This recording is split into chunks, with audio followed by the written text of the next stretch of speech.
Hello everyone and welcome back to episode 27 of the Dragon Radar podcast. We are your hosts, Heeroh and Ajoten. How are you doing today, sir? I'm doing very well. Once again, back for a Dragon Ball discussion. How's yourself? I'm doing good as well. Ready to get straight into it. So let's do that with Roshi's rant. Go. This is Roshi's Rant. This is Roshi's rant, the first segment of the podcast where we deep dive into a particular topic regarding Dragon Ball. And this week we're talking about potentials, and them potentials being unlocked by Shenron because, Piccolo did it. He was the person who unlocked this new door here by just saying to Shenron, yo, give me a power up. And he was like, yep, here you go. And that was it. So now we want to know what would happen. Literally just absolute cheat code. Yeah. So what would happen if everyone else did that? Because it's a thing. Apparently you can just wish for it, which makes me wonder why people haven't already with the amount of threats that keep happening. But instead, Bulma's using it for longer eyelashes, de-age in 5 years. Among other things. Yeah. I mean, ridiculous.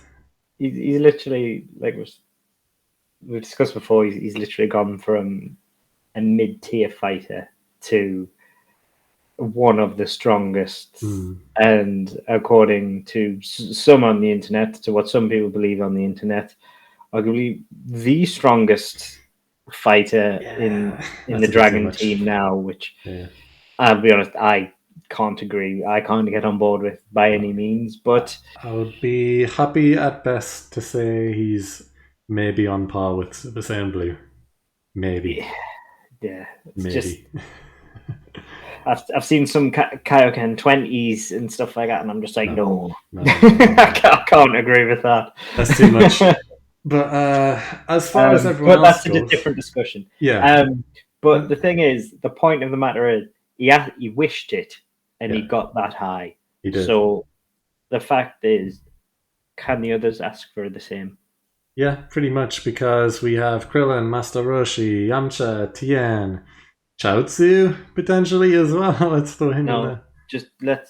Chaozu can't get that strong. Chaozu's useless. What do you mean? Let's have potential with Chaozu. Nothing can save Chaozu at this point. He's a lost cause. Okay.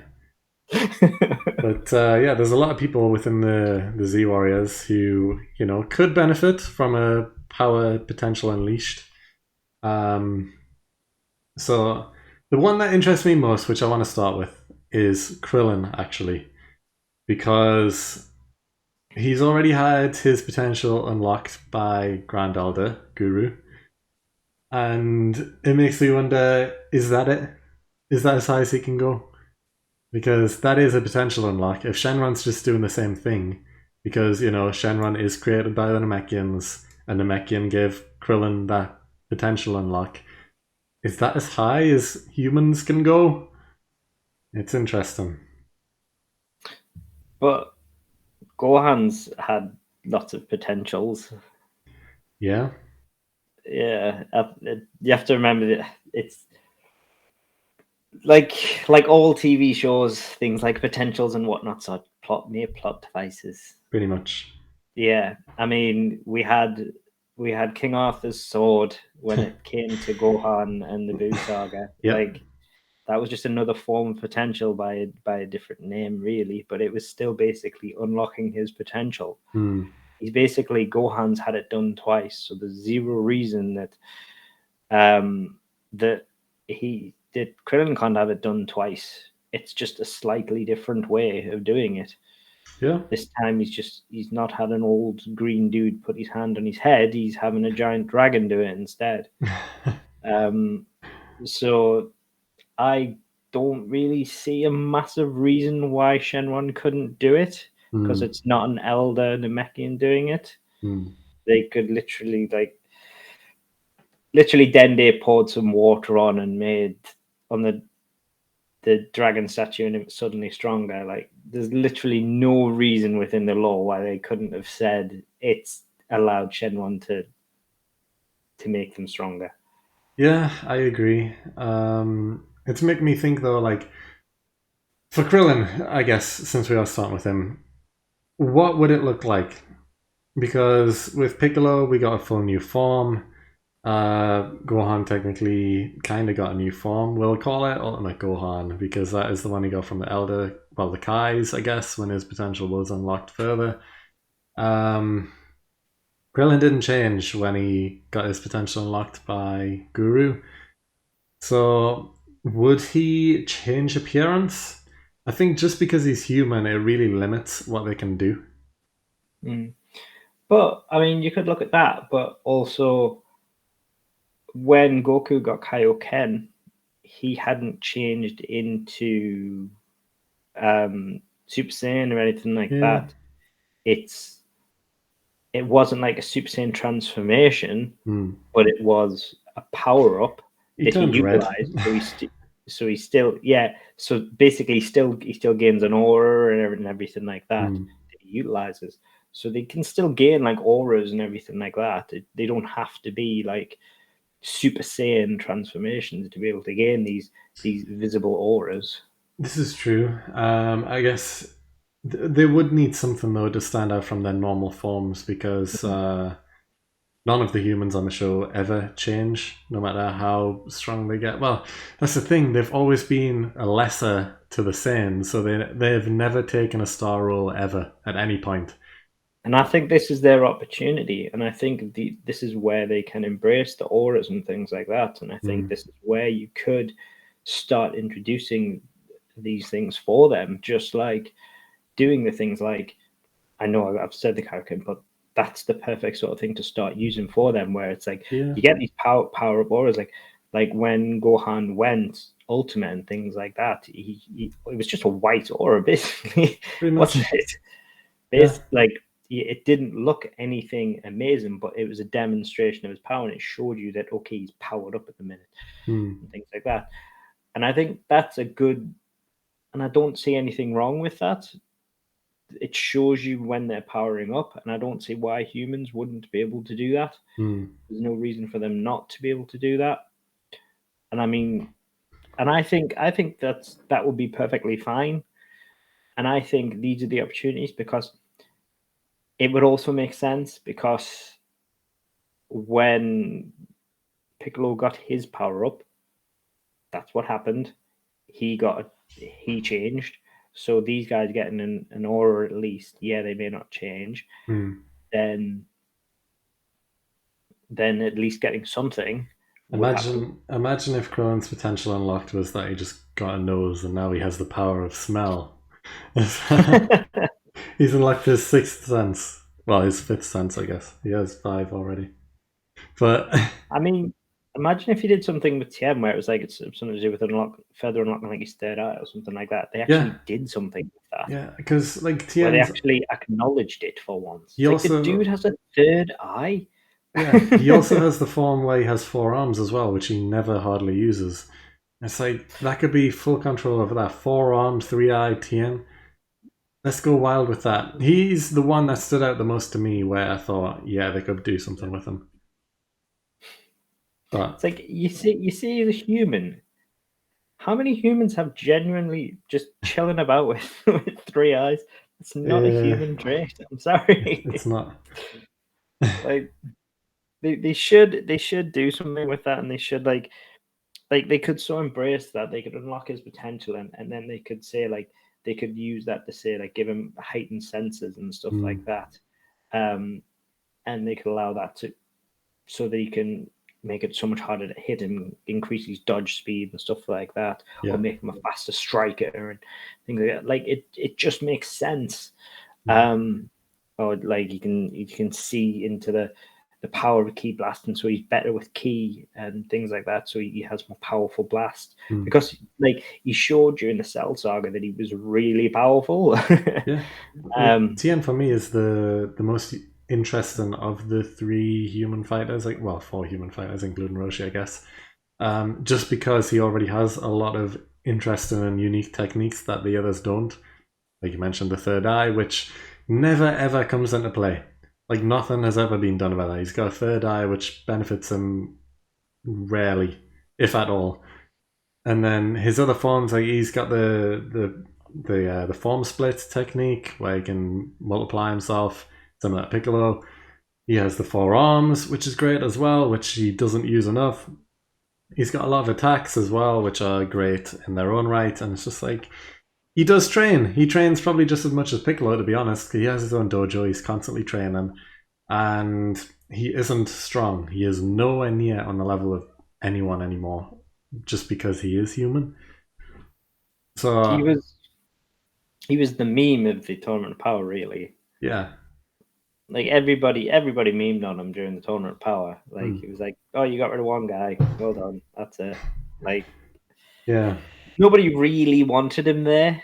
And the thing is, like everybody thought he was so cool when he held on to Cell during Semi-Perfect Cell during the Cell Saga.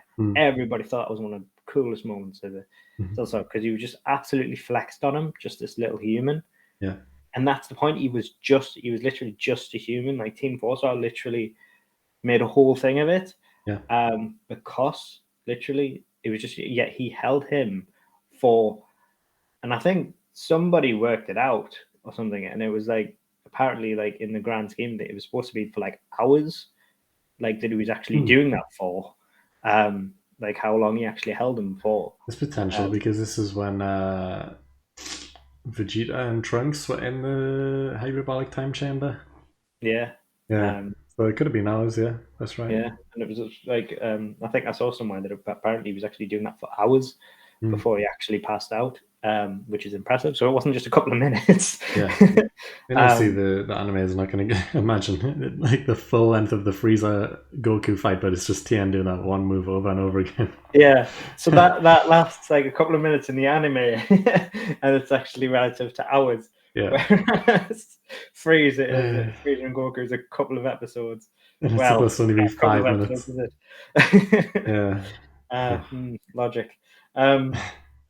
But yeah, it's like he has that amazing shiny moment, and everybody loving for it. And then by this point in Super, it's just a meme. And it's like there's no reason that Shenron couldn't unlock them. And I think that if this catch-up mechanic is here, there's no reason they shouldn't utilize it. It's like it's there. You've got it. Yeah. Use it. Don't give it to Bulma. Like, yeah, you might as well, if you've done it with one person, you might as well get everybody else involved instead of just having them as filler characters. Like, get everybody involved. Let's make it like it was back in the day. Yeah, Shenron can grant 3 wishes, and that's 3 wishes each year. Just spend 2 years to get everyone potential unlocked. Just do that, and then we're good. I wonder how it would work with someone like Bulma, because she's not going to get the potential for like fighting unlocked. But imagine her like technology skills, the potential is just being increased. Smarts, yeah. Yeah, that'd be a bit crazy. Because it doesn't say fighting potential, does it? It just says potential. Yeah. Yeah. But I mean, what they could do is they could say like unlock the potential of Trunks and Goten. Yeah. So you could literally do like I don't know, like Tien, Yamcha, Krillin, and then the next year you could do Roshi, Goten, Trunks. You could, yeah. Or you're probably going to do Goten and Trunks first. Probably, just because they are half Saiyans. Yeah. But even then, Goku, Vegeta, they haven't had their potentials unlocked. Yeah. That would be terrifying. Imagine that. They Imagine. just absolutely bury Piccolo. It's like, oh, you're nothing again. Are they? I was going to say, are they already at the point where they've kind of reached their potential, but definitely not, because Goku is constantly surpassing his potential by unlocking new form after new form, and with him only just kind of unlocking Ultra Instinct. If Shenron was just like, yeah, I'm going to unlock your potential, and it's like, what? But I mean, I think the thing is that is the wish not only as powerful as the dragon? Yeah, as the dragon.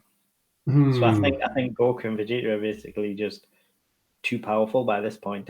Maybe, but then Orange Piccolo. We're saying that he's on level with Goku and Vegeta right now, with potential to grow stronger if he learns this form more.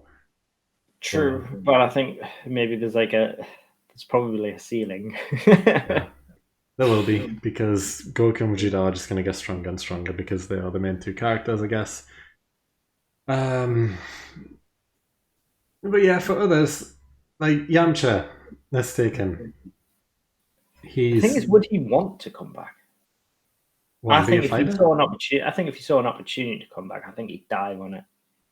I think he would. I think he would want to become a fighter again. I think he would be the one volunteering himself to go first to get his potential unlocked.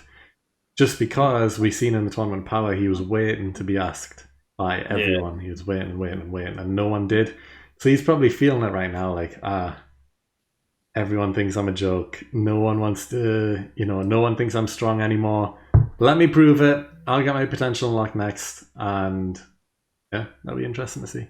Yamcha is one of my favorite characters, and it's such a shame that he just doesn't do anything anymore. He's my favorite looking character, just because of the hairstyle. I love his hairstyle. I love the scar on his cheek and everything. I think he's got a unique move set with the Wolfang Fist, because I love that move. It's literally energy control leveled up, because no one else controls energy blasts like he does. He raises them out of the floor, he flings them around and everything. It's like a ping pong ball pretty much. And you don't see anyone else doing that. They throw a blast, it goes in one direction, and it rarely ever turns. With Yamcha, he can control it freely, it seems, no matter how far away it is, which is unique. I love that. I think the closest sort of thing we've ever really seen is maybe like Goku curving the Kamehameha. Yeah. But all it is a slow curve. Mm. We've never seen them really do not fast turns the way anything close to that. Yeah. And I mean, the thing is, like Wolfgang Fischer, they don't exist anymore. Moves like that. No. The closest thing we'll ever see to that sort of thing anymore was the filler episode, the baseball filler episode. Yeah. And I think that's why it was a nod. There were so many people who will never ever experience that, because it was it was an OG thing anyway, wasn't it? Yeah. I mean, he did have a very unique skill set, and I think that sort of thing would be welcome back. Mm-hmm. Even not just welcome back, it would just be welcome, because it would be refreshing. And I think it would be very, very refreshing to have, like, in the start, characters like Krillin at the start of Z were welcome and they were relevant. Yeah. And to have them powerful again would mean something. Yeah, because I guess what they've basically done here with this Piccolo thing is, and I don't think it was intentional, is they've skyrocketed Piccolo so high, and I don't know if the word weak is the right word for Piccolo back then, but he wasn't weak, but in comparison to Goku and Vegeta, he kind of was. Yeah. Yeah.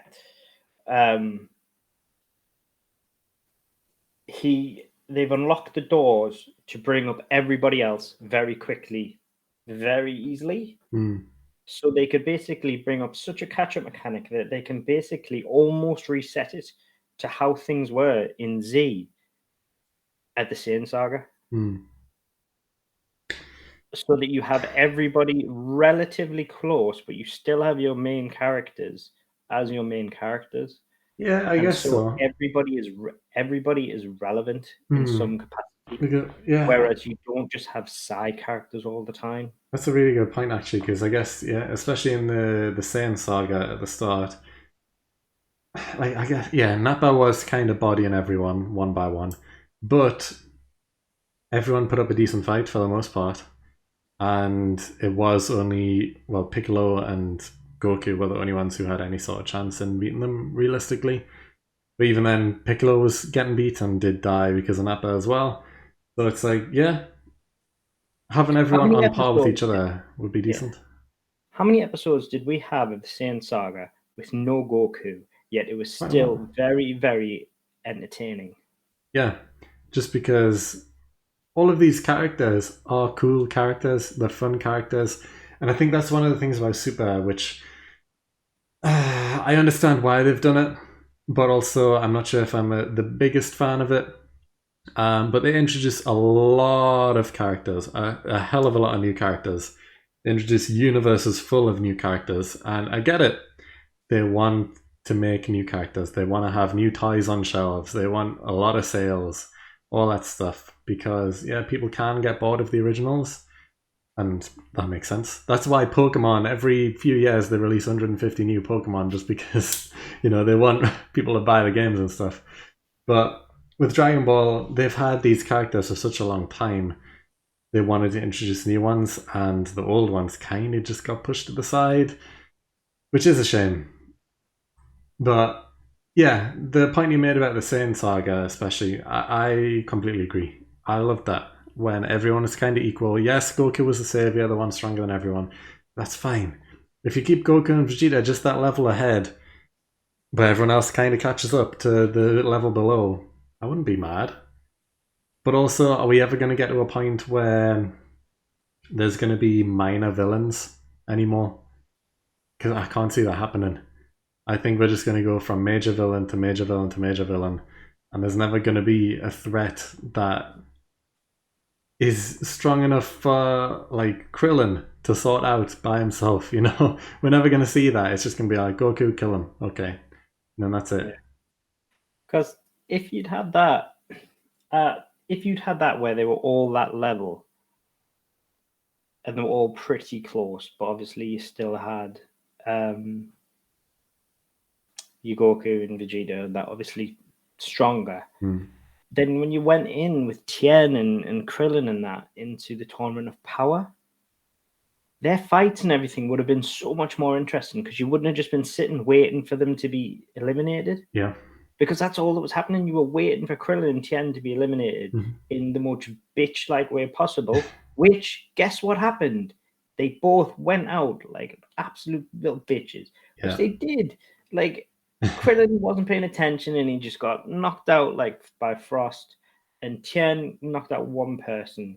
And it's just like, and you were waiting for it. You knew it was going to happen. Yeah. Whereas if they were all relatively even, then you could have seen them take out a couple of people, or you wouldn't have known when it was coming, or there would have at least been like, if they did go out, it would have been like, oh, but at least he put up a fight or something like that. Then you wouldn't have known when it was coming. It would have been so much more engaging. I agree, yeah. And I think they've accidentally given themselves this opportunity, and I think it would not be a bad idea to embrace it. I completely agree, yeah. I think they should embrace it, just to bring back these characters who are way too weak to put up a fight anymore. But also, do I actually think they will do this? Nah, oh God, no. Definitely not. Nah. They won't. There's too many characters now, and that's the problem. Because we have Goku and Vegeta, who are always going to be around for fights. Always. We have Broly, who has now joined the cast. He's canon now. He's coming out of the films. He's training with Goku and Vegeta. He's arguably stronger than both of them. He's another fighter that's gonna be around going forward, unless he trains and then decides, yep, I'm off now, see ya, which isn't gonna happen, let's face it. He's gonna be part of the main cast. And then we have Beerus and Whis, who don't technically get into the fights, but they're always around, who are also extremely strong, stronger than everyone else. And then, Piccolo is now strong again. Gohan is now extremely strong again. We have Frieza, who is kind of here, kind of not. We don't know when he's going to pop up again, but he is also pretty strong.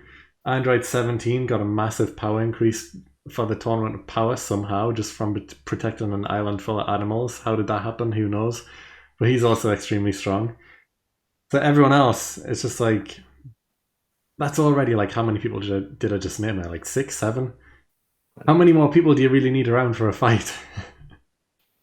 I know it's trying to work out now with the new anime coming, which they've said is coming. Next year, who hopefully. is the main cast going to be? It's like, we're definitely going to have Whis, Beerus, Goku, and Vegeta. So you got your 4 straight off the bat. Bulma's obviously going to be there. Yeah. Gohan, I don't know. He wasn't in Super that much, really. No, I think we're going to see less and less of Gohan. Anyway, I don't know if Piccolo will be either. Because Piccolo and Gohan are kind of a duo. They might bring them in because of the new forms. They might not. Just based on the manga and the admittedly little I know about it, it seems like the focus is extremely, extremely heavy on Goku and Vegeta, Heeroes and Whis, and everyone else is just kind of forgotten about.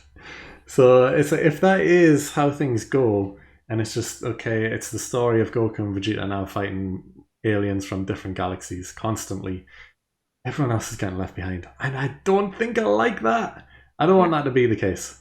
I don't want it to follow the manga, and it seems like I have a strong suspicion it won't follow the manga. I've got a feeling it's going to follow the films, and it's going to do the Broly film, it's going to do superhero film, and then there's going to be a new story, and that's either going to kind of follow the manga in a way, or it's going to be completely different altogether.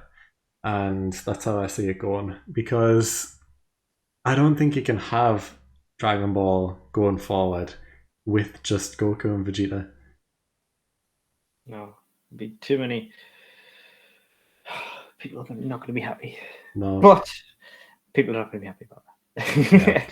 yeah. But in terms of potential, they're not gonna do it. But I think they should.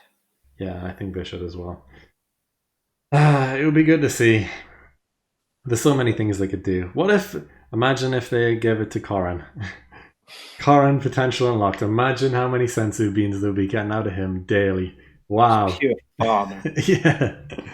That is. Yeah, Yajirobe potential unlocked. He gets all skinny.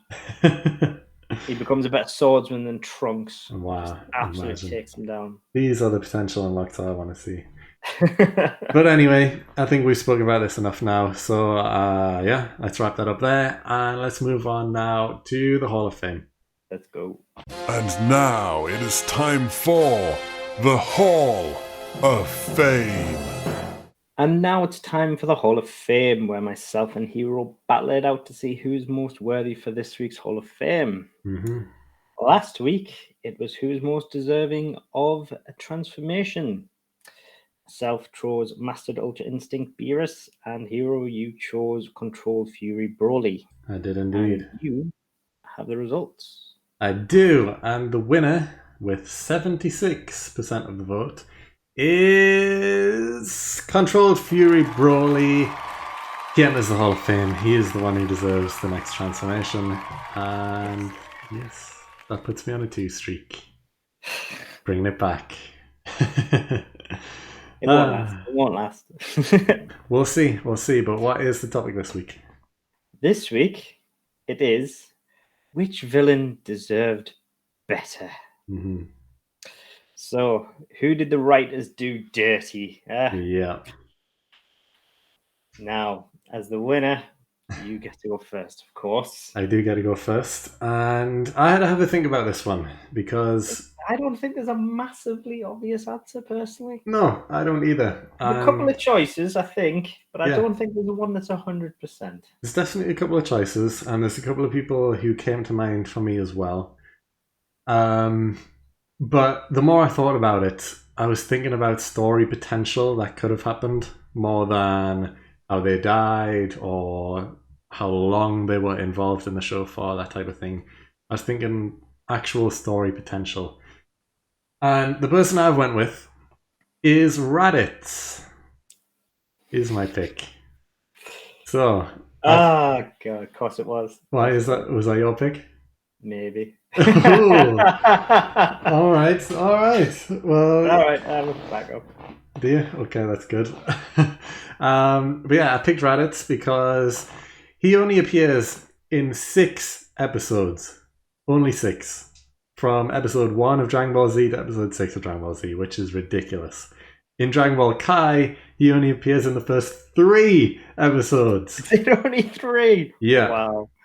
Because obviously Kai cuts out a lot of filler. And half of Raditz's story is gone. Which is ridiculous. He's in 3 episodes. Wow. But Raditz is such an iconic character. Every single Dragon Ball fan knows Raditz because Z is kind of the most well-known of the 3 shows between Dragon Ball Z, and Dragon Ball Super. I guess GT is also in there. But the less said about that, the better. But because Z is the most well-known one, people watch it from the start, and Raditz is the first villain introduced in episode 1. And because of this, every single person knows who Raditz is. Now, the reason I picked Raditz is not just because he's only around for 6 episodes, it's because of the potential that is missed with him. Because in all 153 episodes of OG Dragon Ball, we just assumed Goku was this child from the jungle. You grew up with a tail, and that's kind of it. He's still a human, he's still just a regular kid for the most part. He just grew up away from civilization, and then that was it. He's really strong as well. But no, it turns out he's an alien, and Raditz is the one who introduces this concept, which completely changes the story of Dragon Ball altogether. Because now aliens are a thing, now other planets are a thing, now space travel is introduced as well, and the Saiyan race, which is the most important thing, is introduced because of Raditz. And Goku, the main character, is a Saiyan. He finds this out because of Raditz. And big other also is that Raditz is Goku's brother, which, what? Yeah. OG Dragon Ball fans who have grew up with Goku as this main character for so long, seeing him as an only child, grew up in the jungle from his grandpa, and that's it. And it's like, nope, actually, you're an alien sent from space. I'm your space brother. Hello, nice to meet you. You were supposed to blow up the planet. What's going on there? Not quite, but okay. That hasn't happened. Why haven't you destroyed this planet yet? And it's like, what? Goku's supposed to be a bad guy? And yeah, we see Raditz come in. He is the weakest of all the Saiyans. And he is the first one dead. But he puts up a fight against, at the time, the Earth's strongest 2 fighters, Goku and Piccolo. And that is a complete tonal shift from OG Dragon Ball as well. We've seen Goku overcome everything in OG Dragon Ball. Every villain that stands in his way. He took down an entire army. He took down assassins. He took down Demon King Piccolo. And he's been defeated by a person who shows up in episode 1. And I mean, you see, he's the weakest Saiyan, and he basically was, he wasn't beating them, he wasn't fighting them, he was annihilating them. Yeah. If he didn't get distracted by Gohan, he would have killed Goku and Piccolo, let's face it, because no one else is helping out. 100%. Yeah, so thanks to Gohan, the story changed, I guess, because Raditz would have just killed them both, and then, I don't know, I guess he would have probably raised Gohan. Gohan would have been angry for a while, but over time, if Raditz is the only one around him, he would have grown around him and became this killer. Probably would have raised him the same, yeah. Yeah, and it's such a shame because there's so much story potential there with Raditz. Just the family dynamic, which wasn't explored at all. Even after, technically, because Bardock isn't canon to the anime, Goku's family hasn't been explored at all yet. We have seen Bardock in the new Broly film, but the Broly film isn't technically canon yet since it isn't part of the anime, even though it probably will be canon. But until that happens, none of Goku's family has appeared in the show, apart from Raditz. And Goku has never once questioned, he claims to be my brother. Who's my dad? Who's my mom? Do I have any other siblings? What's going on here? He's never once cared about it. And yeah, with the manga kind of focusing on Bardock right now, I've got a sneaking suspicion he's going to ask what happened to Raditz. And then he's going to kind of come back. He has potential to come back right now in the manga. I really think it's going to happen at some point before this whole thing with Bardock is done. He must mention Raditz. He has to. It would be lazy for them to forget about Raditz. So there's a chance Raditz could come back yet. And I would love to see it, to be honest. But there's so much missing there. Raditz could have easily taken Vegeta's role. If, we've mentioned this before, if Vegeta came down and he was like, I'm your brother, and then that dynamic was formed instead, everything else stayed the same except Vegeta is Goku's brother, that would have been incredible. The family ties, it would have made sense why they're constantly fighting each other, why they're constantly trying to one-up each other. But instead, that was given to Raditz, who was killed off in 6 episodes and never explored again. And it's like, come on, really? That's it? Literally nobody talks about and then the Cybermen are just as strong as him as well. Yeah, it's like, there's so much potential there. So much potential for future stories and stuff that just didn't happen. So it's a shame, but yeah, I think Raditz was done dirty. He was around 6 episodes. Yeah, and then literally a year later, Yamcha, Piccolo, they're all as strong as Raditz. Yeah, if not stronger. It's such a shame. Such a shame. But They did do him dirty. I agree. They did do him dirty. They really did, and I know. That's why he was my original pick as well. Yep. So I guess I've put you into a corner here where you're gonna have to pick your backup. But I do have a backup. Yeah. I'm somewhat also confident with my backup. Okay. But the reason I didn't go with my backup originally is because it's not always been a bad.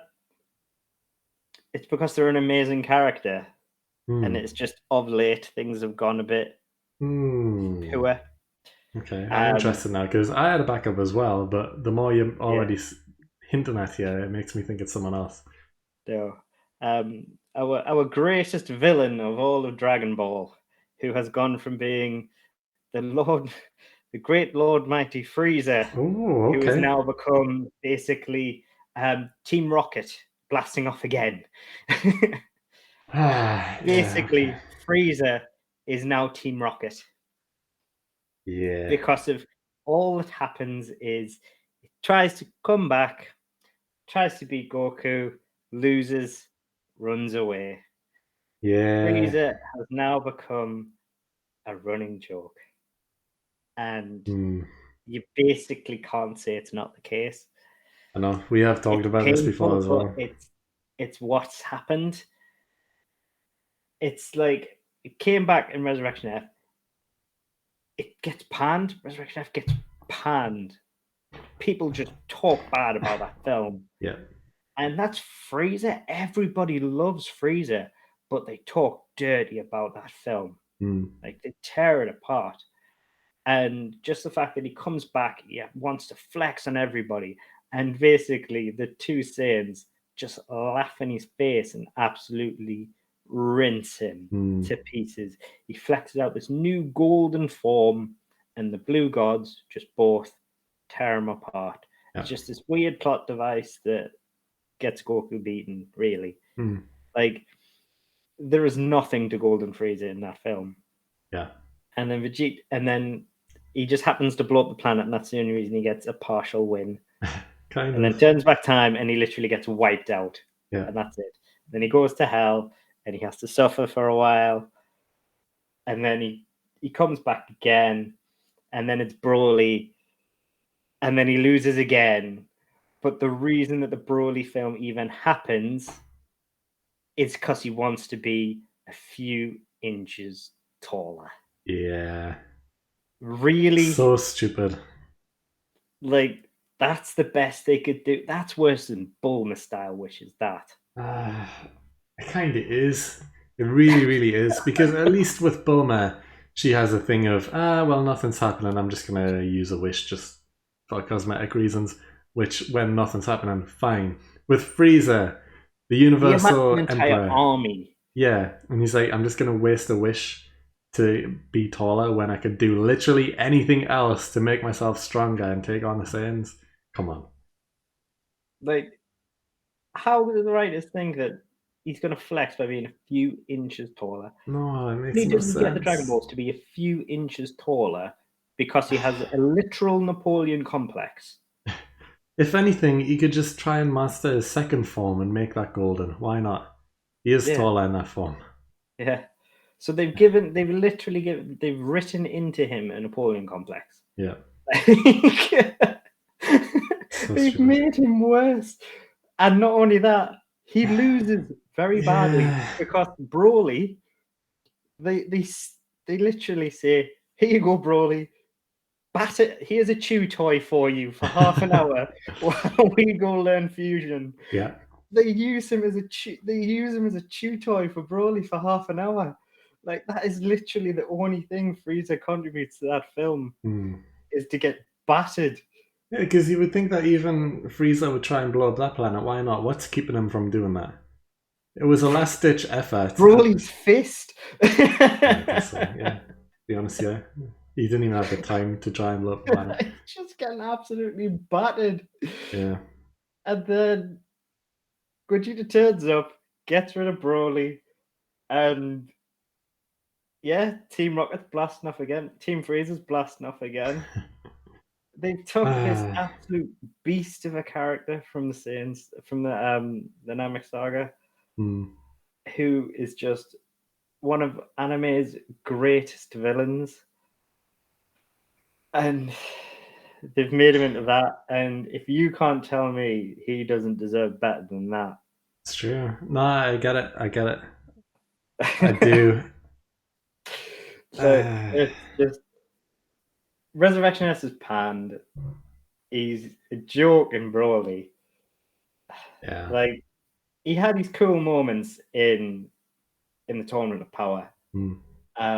But Top just wiped the floor with him when he flexed on him. Like, Top literally just absolutely flexed all over him. I mean, he did have he did have some cool moments in Tournament Battle. We'll give him that.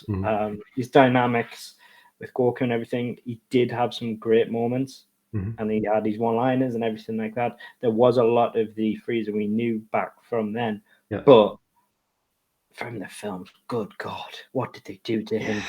It is a shame. No, I agree with that because, Frieza was so great in the Frieza saga. He's such a good villain. He was everyone's favorite villain, which is why they brought him back years later, because he was everyone's favorite and people were kind of demanding more Frieza, and so they brought him back. The only reason I'm thinking Raditz even more, or why I picked Raditz, is because Frieza still had that. Frieza still had the Frieza saga. He had the chance to shine, and he has had the chance to shine in Tournament of Power. He has that story. Exactly. Raditz didn't have anything. Well, that's what I was saying. Like, that's why I didn't go with it, because, like I said at the start, the reason that I didn't pick is because the Mighty Lord Frieza had his Mighty Lord Frieza. He had that saga that set him in anime history. Like, he is one of the greatest villains in anime history. Like, I would, like, if you're a fan of anime, you know who Frieza is. It's as simple as that. Yeah. It's as simple as that, you know. And you can't necessarily say the same about Raditz, because he is the person that it started Dragon Ball Z. He is. I would say Raditz is responsible for people accepting Dragon Ball Z. Yeah, He made Dragon Ball Z believable. He changed the shift of the show completely, but made it acceptable. Yeah. And I don't think he gets enough respect for that. No, definitely not. It was just very quick, and so I think so Frieza's had his shining moment, no pun intended, with the Golden Frieza. Whereas Raditz didn't necessarily. Yeah, because people forget all of original Dragon Ball. They forget it was just Earth. It was just an army. It was just an assassin. And then it's a little monkey boy. It's literally the adventure. It's the adventures of a little monkey boy. It's literally what the show is. And then it turned into space travel and everything else. And it started with Raditz, and he needs that moment to shine, which he never got. Which is strange because he has such a cool, unique design as well. The hairstyle, which is like a constant Super Saiyan 3 almost, just black instead. Even the outfit and stuff, the color change of the Saiyan armor, which is different to Vegeta's, for example, it just all look cool. And he was big and buff, which a big buff Saiyan with hair, we don't see many of. No. So we have short with hair or bald and buff. Yeah. We don't get both. Yeah, because like Goku is like, in the range of Saiyans, at least, he's the kind of like average size. He's not big buff, and he's not small like Vegeta either. He's like mid-range. The Raditz was big. Such a shame. Yeah. But I do want to mention my backup option just slightly. Oh yes, of It course. was Mercenary Tao. He is my backup. And the reason I didn't pick him is because no one's going to vote for Tao, let's face it. But he was a character who was introduced. He was an assassin. Of course, he could kill people with his tongue, which he does. He had one of the most unique methods of transport by just picking up whatever was close to him, launching it in the air, and then jumping on top of it as it soared. And he was a cool character, you know, he was unique. He put Goku through his paces to begin with. He turns into a half android, or cyborg, whatever. I don't think he counts as an android, technically. But he's like half I android. think with Dragon Ball, you just revert to Android automatically, don't you? Yeah, he doesn't count. He wasn't one of Jiro's, so it doesn't count. But, you know, he's there. He has robot powers as well, but he still gets beat by Goku again. But he isn't dead. He isn't gone. He's still alive. And it's like, is that the end of his story? Yes, it is definitely the end of the story. We're not going to see him again. But it would be cool just for him to have some sort of definitive ending. Maybe he comes back and tries to take out Goten just because he thinks he's a kid. And he's the son of my mortal enemy who made me half android. I'm going to try and take him out, and then Goten just kills him or whatever. Some sort of ending. But it's not going to happen, let's face it. I'm sure he gets a meme appearance later on in the show or something like that. Yeah, I think he does appear in Super for one episode where he sees Goku and he's just like terrified completely and just runs away. Did he sees him as a Super Saiyan or something like that? Yeah, was it in Super or was it near the end of Z? It might be in the end of Z. I think it's the end of Z because he teleports because he's wearing his jacket. He's wearing the capsule core jacket. Yeah, and he just can't believe it's literally just a meme appearance, the cameo. Yeah. But that's it. That's the last time you see him. Whatever. He was a cool, unique character in OG Dragon Ball, especially when he was first introduced. And he gets made into a joke, which is fine because a lot of characters do get made into a joke in OG Dragon Ball. And that's just how it was. And that's fine. But also, he hasn't had an ending yet. He's still alive. He's still around. It would be nice to see. But it's not going to happen, let's face it. No, I think by this point, I think it's because they just know that he's no threat at all. Yeah. They just, but plus, so many people won't know who he is. Yeah, exactly. Anymore. Yeah, they're not going to go that far back, sadly. I mean, they didn't really reintroduce Arale. She was a joke character. She came back and took out Super Saiyan God, Goku, and Vegeta. And it's like, is that really explained? No, not really. Yeah. Who is this girl who's as strong as these two? But yeah, I don't know. With Mercenary Tao, it's not the same because he can't come around and have any sort of effect on the Saiyans, really. So oh well. But yeah, he was my backup pick anyway. So I guess for this Hall of Fame, who deserves better? It's between Raditz. Well, which villain deserves better between Raditz and Frieza? Those are the two picks for the Hall of Fame this week. If you want to vote, we have links in the description to our social media accounts. Go check them out. Go vote in the polls. And we will find out next week who enters the Hall of Fame. Oh, my voice.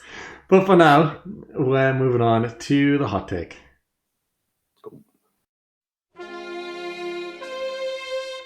Hot take.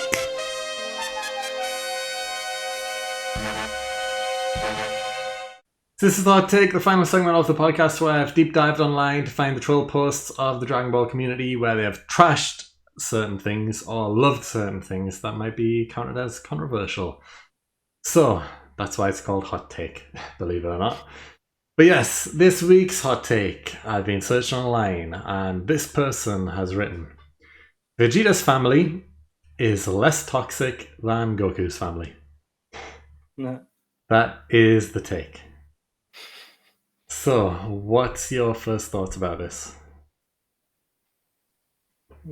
Probably less complicated. I'll give it that. Maybe. I mean, his brother did outright try to kill him and his son within the first 30 seconds of trying to meet him. This is true. So straight away, like, there's one thing. Yeah. His dad. Which dad do you take though? Like, which like, sorry for Goku, which dad do you take? Do you take the loving dad that got rid of him to protect him? Like, do you take the Superman type dad who was like, I don't trust Frieza. I'm gonna get you off the planet to keep you safe, or you know? I think if we compare dads, we've got to give this to Bardock, right? Because yes, King The most Vegeta. recent Bardock we know will have to take the Broly one. Yeah, What we know, yeah. because King Vegeta, what we know of him is he was the king of the Saiyans, but he was highly respected. And, he wasn't seen as evil. He wasn't seen as an overlord or anything like that. He was just the king. And he did his job. The Saiyans were happy to be ruled by him. But he was ruled by Frieza, which was the ultimate downgoing of the Saiyan race. Bardock, on the other hand, he was a middle-class warrior. He had his team. They were conquering planets, as Saiyans did. He had a wife, which we know about because we don't know who Vegeta's mom is at all. But he had a wife. He was very aware of Frieza, and he wasn't like King Vegeta where he just kind of accepted his fate. He was like, I don't trust Frieza. Our kids are in danger. Well, at least one of our kids is in danger, which I'm going to get rid of one of them. So he gets rid of Goku. He tries to take out Frieza by himself. So yeah, you've got to give it to Bardock there. The battle of the dads. Yeah, no, I agree with that. I mean, you can't really say King Vegeta was a bad dad to Vegeta. I don't believe. No, definitely not. He made Vegeta a prince. He gave Vegeta everything he needed. He believed he would be the one to stop Frieza. In fact, yeah, that's why he got rid of Broly. He was extremely proud of Vegeta and his power level. I mean, that just goes back to Vegeta's pride again. Well, all Vegeta's pride. All of the Vegetas have pride, but I think there's not really any toxicity in either of the dads directly. Yeah. Bardock even saves Raditz. Well, he doesn't save him, but Raditz was off-world at the time, which is why he doesn't need to save him. But he definitely got rid of Goku to give him a fighting chance. You don't see King Vegeta doing anything to Vegeta. I guess Vegeta was also off-planet at the time, so it doesn't matter. Yeah. I mean, do we count Vegeta's brother? No, we can't count Tarble just because... Can we not know if they're talking about the families? He appeared in one special. I don't think that counts enough. Let's do it. Just for the memes. Let's do it. All right, we'll count Tarble. If one of them has a brother, we'll give the other one a brother, eh? Just to keep it fair. Yeah, fair enough. All right. So they both hate their brothers.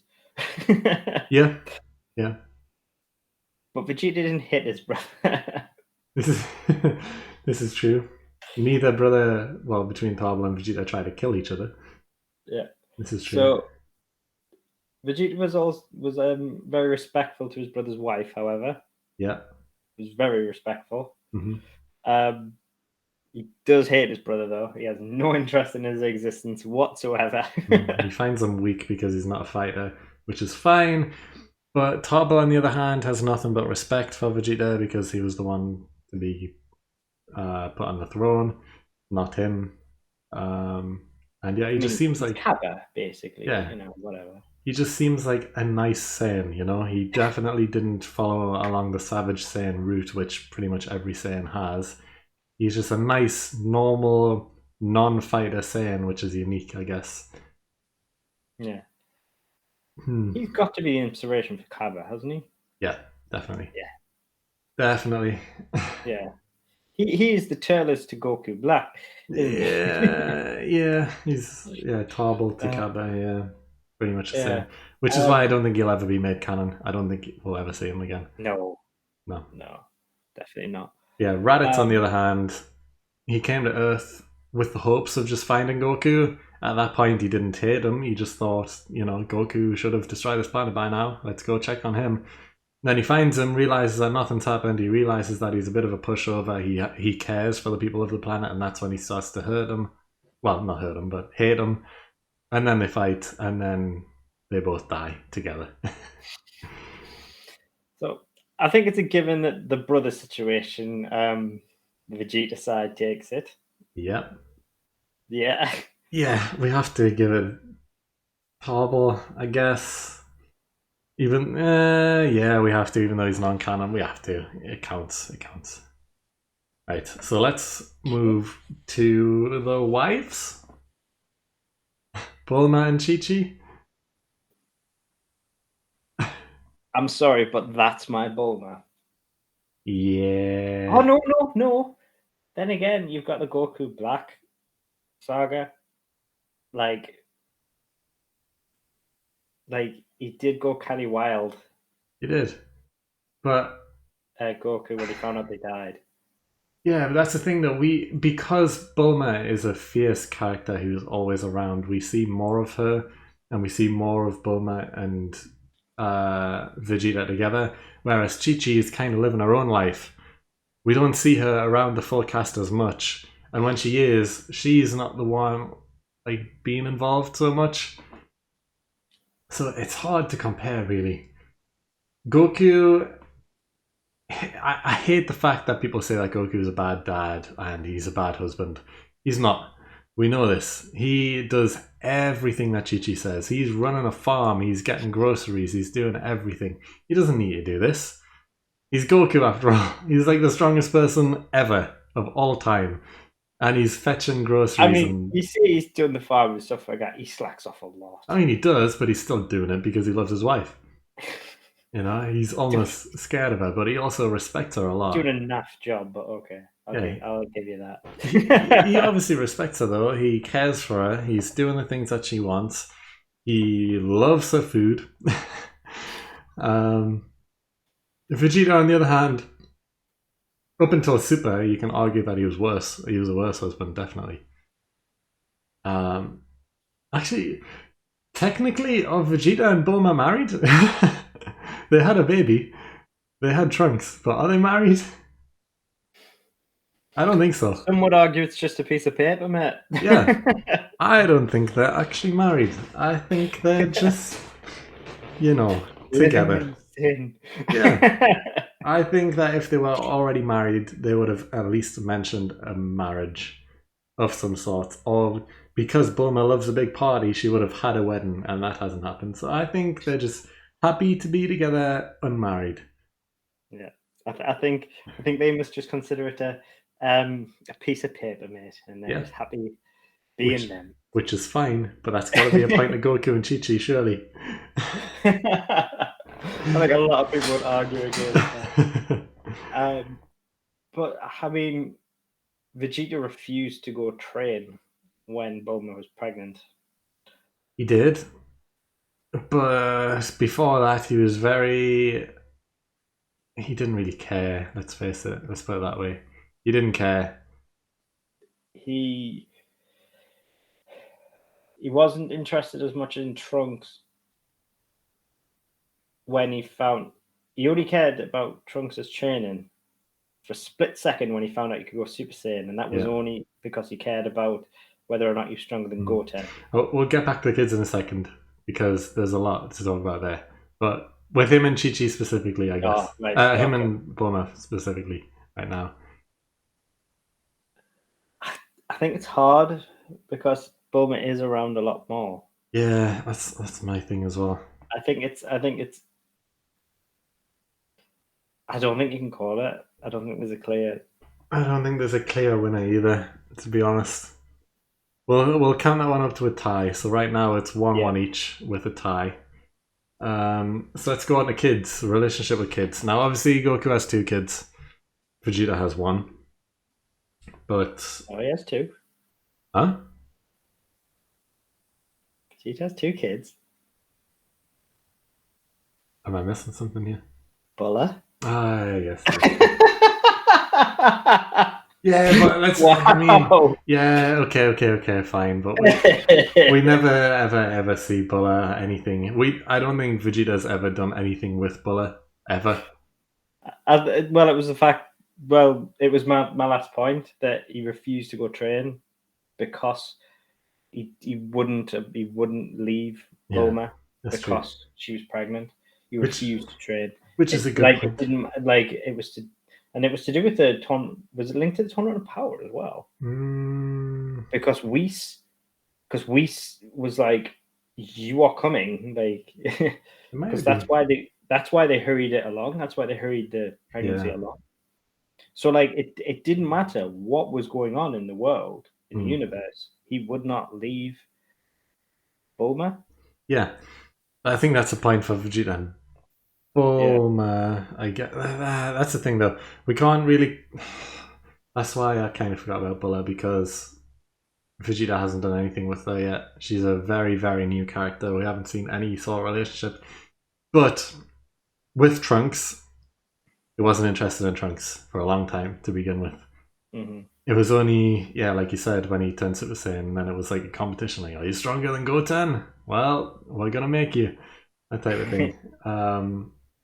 It wasn't a loving relationship, let's put it that way. When Future Trunks came back, he didn't care about him at all, let's face it. He had no care for Future Trunks. But he did go in the hyperbolic time chamber with him. But I think that was more on Trunks than it was Vegeta wanting to. Why did Gohan end up with a broken arm in the end of the Cell Saga? I can't remember. Trunks gets shot in the chest. Yeah. Vegeta kicks off, attacks Cell, gets battered, and Gohan has to protect Vegeta from getting killed. Ah, yes. So he goes into a fit of rage to protect Future Trunks. Yeah, okay, fair enough. So he does attach to. So he does bond with him during that year. So he does actually, underneath all that bravado, he does actually bond with him throughout that year. This is true, but he still also doesn't respect him enough to listen to him when Trunks is telling him, just do the job, just finish him. And he's like, nope. And yeah, but he wouldn't listen to anybody. This is true. Do you really think there would be anybody that could tell him to do that? Okay, and a point towards Vegeta, I have to admit, is the final sacrifice, the Boo explosion. He says, this is for Trunks, this is for Bulma. You know, he makes sure Trunks is out of the way, even though he doesn't knock him out. He does knock his own kid out, but he does make sure that Trunks isn't around outside the range of the blast. He sacrifices himself for his family. Beforehand. He gives him a bit hug and that. Yeah. On the other hand, let's go over to Goku. Goku's relationship with Gohan. People call him a bad dad, and I don't think that's fair. I don't think that's fair at all. I think he's a really good dad, actually. On the contrary, that's a hot take in itself. I think the thing is, he misunderstood. Throughout Z, he misunderstood Gohan a lot. Yeah. I don't think he's a bad dad. I think he just misunderstands his son. Yeah, he does misunderstand him. He thinks he wants his son to be like him so much that he knew enough about Gohan to know that potential was there, the same way Piccolo did. That's why Piccolo took him, because he knew he had the potential. However, Goku thought it was activated through fighting and wanting to fight and everything like that. Yeah. And that's why he wanted to just chuck him in the ring. Yeah. And it was Piccolo who knew that wasn't the case. So it's like, that's why Piccolo is said to be the dad, because Piccolo understands him better as a person. That doesn't mean that Goku doesn't care for him at all. Yeah, we see throughout that Goku definitely cares for Gohan. He respects him, he loves him. He always wants to see him do well. He always admires when he does something good, which is great. He always believes in his son, which is very important for a father-son relationship. And it's the same with Goten as well. Like, people again say that he's a bad dad because he didn't come back to life sooner to meet his second child. But technically, if the Dragon Balls weren't a thing and Goku just died, can you blame Goku being dead for being a bad dad? I think that's a no argument. You can't say that. And when he does come back to life, he instantly tries to bond with Goten. You know, the first time he meets him, he throws him up on his shoulders, he's carrying him around, that type of thing, making a good impression. Because Goten is just Kid Goku from OG Dragon Ball. He looks exactly the same. And yeah, I think he's a good dad to Goten as well, slightly. Although we see less of the bond between Goten and Goku the more the story progresses. But that's just Never because... seen them talk, ever. Yeah, that's just because the kids, both Trunks and Goten, take a very minor role going forward. We just see more of the relationship between Vegeta and Trunks, just because Trunks is the only kid of Vegeta for the majority of the story. Potentially, because I mean, you see Gohan and Goku talk a lot. Yeah, exactly. They strategize together, they plan out fights, they do fight each other as well for training. There's a lot of bonding going on there. I mean, one of the best moments I liked in Super was when Gohan and Goku fought before the tournament, when it was Gohan and Piccolo versus Goku and Tien. But then afterwards, it's just Gohan and Goku, and Goku just catches Gohan right at the end, and it's just like a nice little bonding moment. And it's just moments spread throughout the story like that are moments of what you're talking about there, where it shows that like they do have that bond. And I think it did. It's like, I think it is clear that Goku does care about his kids. Yeah, he goes to Gohan's high school as well. Yeah, he goes to Gohan's high school to make sure he actually gets into high school, which he didn't want to, admittedly. He just wanted to train and stuff like that, but Chi-Chi made him put on the suit, and he does go. And yes, he does leave early throughout the meeting. He just instant transmissions away. But he does show up. He is in a suit. He's trying to make an effort for Gohan's sake and for Chi-Chi's sake as well. That's got to be another point there. I think the relationship between kids, you've kind of got to give it to Goku. Yeah. It's a close one. It's a close one, but I think it's more towards the side of Goku on the kids' side, apart from comparing the wives. I think the wives is a bit more even, whereas with the kids, I think you've got to give it to Goku. He just edges it there, I think. In Z, yes. In Super, no. Yeah. All right. Yeah, I'll agree with that. Now, I think we have to take in overall personalities into account as well, because that makes a toxic family as well. So let's start with Goku. He banged his head as a kid, became a nice person. He made friends with anyone he met. You know, Krillin, Bulma, Master Roshi, literally anyone. He was very childlike, he was very innocent. He made friends, and that's stuck around all the way through the show. Goku has always kept his innocence, and he's always been the friendly guy, which I think is nice. He's built up a good relationship with literally everyone. Vegeta, on the other hand, was evil. He came to Earth to take over the planet. He impregnated a Earth woman, and still went off to collect Dragon Balls for his own use. He did not care about anyone. And it was only after that, after the battle with Frieza, where he starts to calm down a bit. But by that point, he already has a kid and everything, so it's like, okay, kind of need to here. He seeks refuge with the Earth Woman. he just, tells her to make a training pod or whatever, and she does, and he just camps out in there for the most part. And never leaves. Yeah, he never leaves because he has no planet or home to go back to anyway, so yeah. This is mine now. Yeah, this is mine. This is my house. This is my woman. Yeah. That's it. Vegeta is a squatter. That's it. Goku, on the other hand, he built up a relationship with Chi-Chi, kind of. As they were kids, they met again as teenagers. and he agrees to get married. He didn't know what marriage was at the time, but he still agrees to it. And once he finds out, he still goes through with it anyway because he cared for Chi-Chi. He always cared for his friends. He had kids, legit, from as far as we can tell. It wasn't forced. Like, potentially Vegeta and Bulma could have been, although they never say that. But since Vegeta just seems to have a lack of care, you've got to assume that maybe something a bit dodgy went down. But yeah, I don't know. I think outright personality-wise, Vegeta had a massive change over the course of his story. Goku didn't. He's stayed very similar and always nice and good. You can't say the same for Vegeta.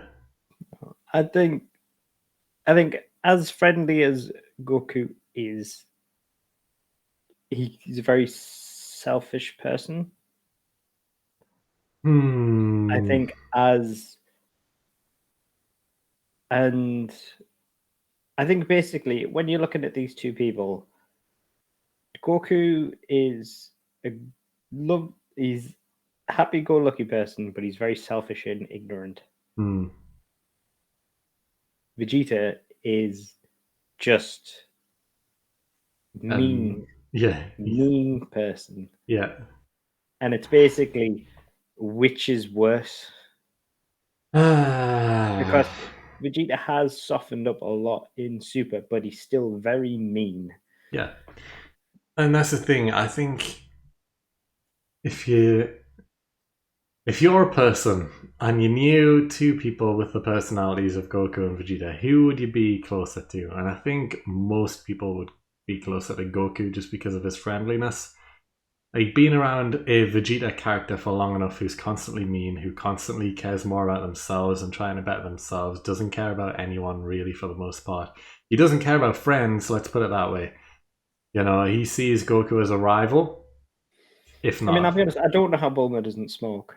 Probably he's only But like the relationship between Vegeta and literally anyone else, like Piccolo, Gohan, Krillin, literally anyone, there is hardly any sort of relationship there. He tolerates them at best. Goku. I think the only reason, probably Piccolo and Vegeta get on just because they're both grumpy as hell. Yeah. Goku, on the other hand, has made friends with everyone. He is nice to everyone. And I think in a family dynamic, you need that. And Big kids. Yeah, I think I've got to give that one a Goku. Yeah. I think if let's finalize this now. Overall, whose family is more toxic? I'm gonna say Vegeta's. Yeah. I think Bulma's just a bit of a glutton for punishment. Yeah, Bulma puts up with it. He doesn't care. Well, he doesn't have much interaction with his kids. His wider family, he doesn't care about so much, or was just not very good. The thing is, I think the easiest, really it could be summed up very well, is if you look at Trunks, future Trunks, so big boy Trunks, he's very clearly Bulma. Yeah. As a bloke. Yeah. And he's very soft and kind-hearted and everything like that. He comes back, he wants to be able to meet his father and bond with him because he never got to do that. Yeah. He comes back, he's very surprised about the person that he meets. He thought it was all exaggeration about how mean he is. He's very surprised. And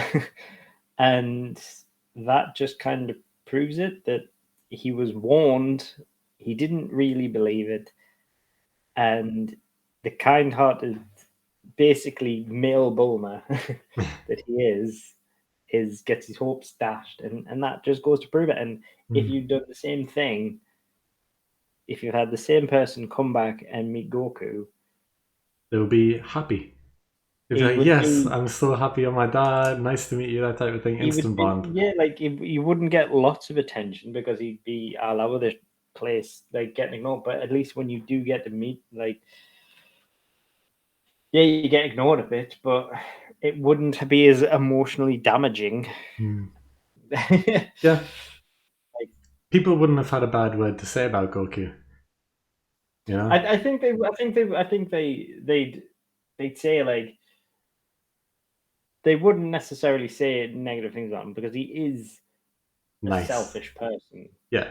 But he's not emotionally damaging the way Yeah. Vegeta is. Yeah. Yeah.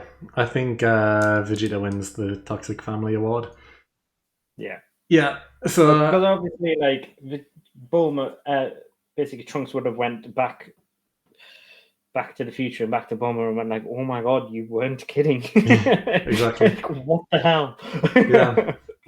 So yeah, well done, Vegeta. You win this round. You win something over Goku. Yeah, you and your family is so toxic. But anyway, that's going to be a good way to end off the podcast anyway. So yeah, hope you've all enjoyed it. If you have, please like it up, subscribe down below if you haven't already. Go check out our social medias for the polls for the Hall of Fame. And other than that, we will see you all next time. Yeah.